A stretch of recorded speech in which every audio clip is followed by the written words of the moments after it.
4 PM news network में दोस्तों आपका स्वागत है। मैं हूं आपके साथ राशिद ज़हीर। आपको नौकरियों की, अर्थव्यवस्था की बहुत सारी बातें मैं कई बार बता चुका और मैं माफ़ी चाहूँगा कि आपने उसको बहुत ज़्यादा अप्रिशिएट नहीं किया। लेकिन आप जानते हैं कि लखनऊ के अंदर एक सर्वे हुआ, चित्रा त्रिपाठी ने उसको बताया है, अखबारों ने भी उसको छापा है और बताया ये है कि लखनऊ के अंदर एक भिखारी 90,000 रुपया महीना कमाता है, 3,000 रुपया रोज़ कमाता है। और चित्रा त्रिपाठी ने उसको बताया, दुनिया और भारत के दूसरे अखबारों ने उसको छापा और बड़े बड़े पढ़े लिखे लोग नौकरी छोड़ छोड़ करके जो इधर उधर थे वो भी भीख मांगने का काम करने लगे। मुझे एक पुरानी फिल्म याद आ गई, गर्दिश। गर्दिश के अंदर अन्नू कपूर जो था, एक कॉमेडियन भी था, अच्छा चरित्र अभिनेता है, उसने इसी प्रकार का काम किया था कि पढ़े लिखे लोग जो बेरोज़गार थे उनको बताना शुरू कर दिया कि आप भीख मांगिए और इधर उधर लगा दीजिए। ऐसे ही लखनऊ के अंदर एक सर्वे आया है और इस सर्वे को ABP ने भी दिखाया। मैं आपको ये बताना चाहता हूँ कि भारत का मीडिया आपको इस प्रकार की खबरें तो बता रहा है, लेकिन देश के अंदर जो बेरोज़गारी बढ़ रही है, जो लोगों की आय घट रही है और एक ख़ास वर्ग, जो मैंने कल भी प्रोग्राम बनाया था, गुजरात से जुड़े लोग खरबपति बनते जा रहे हैं, उस तरफ आपको नहीं लेकर जाता है। आपको दोस्तों दिखाता हूं, मैं सबसे पहले मैं चित्रा त्रिपाठी का ही वो दिखाता हूं। इन्होंने ट्वीट किया अपने ही प्रोग्राम के लखनऊ में भीख मांगने वाले हर रोज़ 3,000 कमाते हैं, यानी कि 60 से लेकर 90,000 कमा लेते हैं। ABP न्यूज़ ने इसको बताया कि लखनऊ के दानवीरों ने भिखारियों को किया माला माल।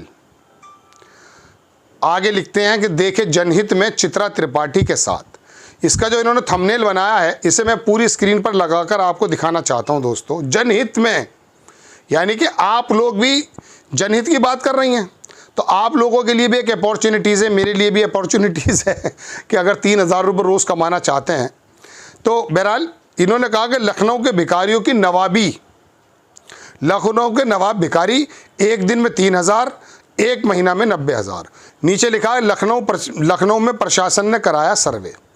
एक साहब हैं, पत्रकार हैं, उन्होंने लिखा पंडिताइन ने खुद को भी भिखारियों में गिन लिया है, ईमानदारी की दाद देनी पड़ेगी। ये तो इन्होंने लिखा है। खैर, अब मैं आपको दोस्तों दिखाता ये हूँ कि ये जागरण ने जो छापा है वो आपकी स्क्रीन पर लगाता हूँ कि यूपी में 90,000 रुपये कमाते हैं भिखारी। सर्वे में हुआ चौंकाने वाला खुलासा, आंकड़ा जान अधिकारियों के उड़े होश।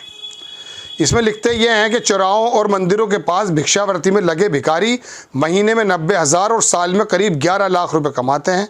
ये सुनकर आप भले ही हैरान हो गए हों, लेकिन ये सच है। जिन नगरीय विकास अभिकरण की ओर से किए गए सर्वे में लखनऊ में भिखारियों ने कमाई के मामले में कई नौकरी पेशों को भी पीछे छोड़ दिया है। लखनऊ में कई भिखारियों के पास स्मार्टफोन, पैन कार्ड तक मिले। भिखारियों की धरपकड़ और सर्वे में ये बात सामने आई।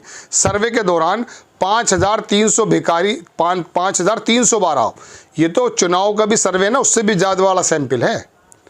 5,312 भिखारी मिले। अब इनको योजनाओं से जोड़ने की तैयारी है।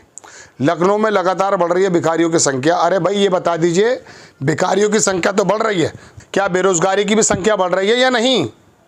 देश का मीडिया अगर 2 महीने आपको दोस्तों ये बताना शुरू कर दे कि किस प्रकार के हालात हैं बेरोजगारी के, लोगों जो काम कर रहे हैं उनकी आय किस प्रकार से घट गई है, अगर सिर्फ 2 महीने आपको ये बता देना तो ये जो ढोल बना रखा है ना विश्व गुरु का, ये फट जाएगा। आपको दरअसल हकीकत पता चल जाएगी कि जिस रथ यात्रा में, जिस किसी जुलूस में आप निकल के तलवारें भांजते हैं ना और एक दूसरे को दिखाते हैं, तो आपको पता चल जाएगा कि पेट की लड़ाई सबसे बड़ी लड़ाई है। लेकिन आपका ध्यान इधर से हटा करके इस तरफ इसलिए लगाया जाता है ताकि आपको ये पता ही ना चलने दें कि आखिरकार देश में चल क्या रहा है, देश को किस मुहाने पर खड़ा कर दिया गया है। ये चीन सन 90 में हमारे बराबर में खड़ा था, आज दुनिया की सुपर पावर बनने के कगार पर है। अमेरिका का जो वर्ल्ड ऑर्डर था वो तोड़ दिया है, वेस्ट का वर्ल्ड ऑर्डर तोड़ दिया है। ब्रिक्स के माध्यम से जो नई करेंसी बनाएगी जिसमें हमें भी शामिल किया गया है, चीन उसकी अगुवाई कर रहा है, रशिया उसकी अगुवाई कर रहा है और हमारा वो रोल जो हमें होना चाहिए था वो हमारा ना तो देश के बाहर है और ना देश के भीतर है। लेकिन आप यूँ नहीं समझेंगे कि आपको खबर सुनाने वाला राशिद ज़हीर है। आप में से एक वर्ग इसलिए नहीं सुनता कि ये मोदी जी के खिलाफ बोलेगा तो राहुल गांधी के खिलाफ बोला जाए। अरे पहले उसको कहीं ना कहीं कोई क्लर्क तो बनवा दो भाई, वो जब काम करेगा उसकी समीक्षा कर लेंगे। कमलनाथ के खिलाफ और जो गहलोत के खिलाफ हमने 10 रिपोर्टें बनाई हैं। बहरहाल दोस्तों, बात यह है कि हमारा काम है आपके सामने सवालों को रखना। एक बात मैं आपसे कहकर अपना एपिसोड को ख़त्म करूंगा। एक सर्वे के अनुसार, हालांकि ये सर्वे देश के बाहर का था, 25 करोड़ टन, देखिए दोबारा सुन लीजिए, 25 करोड़ टन सोना भारत के मंदिरों में और मज़ारों के अंदर मौजूद है। आप में से कोई एक भारतीय ऐसा नहीं होगा जो ये ना चाहे कि मेरे देश की तरक्की ना हो। हर एक आदमी कितना कर्जदार है। मध्य प्रदेश के अंदर तो इतना, जब इस चुनाव जब चल रहा था, हम सर्वे कर रहे थे तो पता ये चला कि कई लाख करोड़ रुपया का तो उस पर कर्जा है। हर आदमी कर्जदार है 2-2.5 लाख रुपए का, हर एक आदमी मध्य प्रदेश का, या शायद 35,000 का, चूंकि पुराना वक्त हो गया, भूल गया हूं मैं। तो कहने का मतलब यह कि कौन चाहेगा कि हम और आप कर्जदार बने, देश के ऊपर इतना कर्जा हो कि आखिरकार अर्थव्यवस्था बराबर का जो टोटल जीडीपी है और हमारा जो कर्जा है वो बराबर आ जाए, लगभग बराबर सा है, 10-5% का फर्क है। तो हम वो 25 करोड़ सोना अगर ये मंदिरों में है, ये मज़ारों में है, ये किसी की कब्रगाहों में है, चादरों के रूप में चला हुआ है, तो इतनी हिम्मत तो दिखाते। ये जो आप सड़कों पे नमाज पढ़ना बंद कराते हैं और बुरके की बात करते हैं, 370 की बात करते हैं, आप इतनी हिम्मत दिखाइए कि उन मंदिरों का सोना लेकर के भारतीय राजकोष में रखा जाए और आपको और मुझे जो कर्जा हमारे सर पर है उसको दूर कर दिया जाए। कर सकते हैं आप, आपका पूरा वोट बैंक बिखर जाएगा। लेकिन आपको मैं बता दूं कि अगर आप लोगों को समझाने की कोशिश करेंगे, धार्मिक सवालों से हटा करके अर्थव्यवस्था के सवाल उनके सामने रखेंगे, खुशी खुशी सब दे देंगे। किसी ज़माने में महिलाओं ने अपने जेवर दे दिए थे जंग के दौरान, कांग्रेस आई की सरकार हुआ करती थी जब। तो दोस्तों बात यह है कि ये, लेकिन गुजराती 189 में से 162 खरबपति हो गए। कल रिपोर्ट बनाइए, देखिए आप गौर से। अमेरिका में घुसते हुए 10 भारतीय पकड़े जा रहे हैं, 5 उसमें से गुजराती हैं इलीगल रूप से। आपके एक जगह के लोग, खास जगह के लोग जहां से आप ताल्लुक रखते हैं, वहां के लोग खरबपति हो रहे हैं। बिहार के अंदर कोई इतना अक्लमंद नजर नहीं आया, कोई इतना लकीस्ट पर्सन नजर नहीं आया आपको।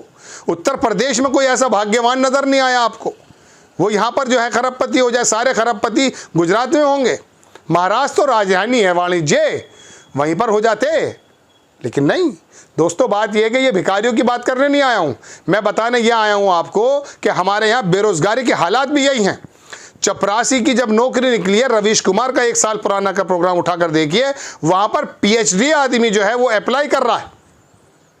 फिर कहते हैं पढ़े लिखो। अरे जब पढ़े लिखे उन्हें नौकरी तो दे दो भाई। नौकरियां अगर नहीं हैं आपके पास तो कम से कम जो नौकरियां खाली हैं वही दे दीजिए।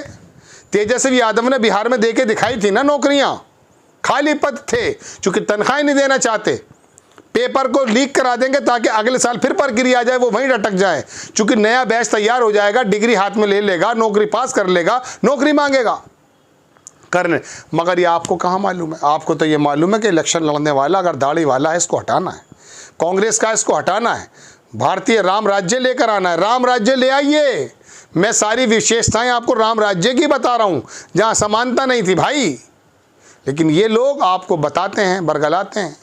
हम लोग आपके सामने एविडेंस के साथ बात रखते हैं ताकि आप और हम अवेयर हो जाएं और एक सशक्त भारत का निर्माण कर पाएं। आपको खबर कैसी लगी अपनी राय कमेंट्स बॉक्स में ज़रूर दीजिएगा। चैनल को सब्सक्राइब कीजिएगा, शेयर कीजिएगा। नेक्स्ट टाइम मैं किसी खबर के साथ हाजिर होता हूँ। जय हिंद।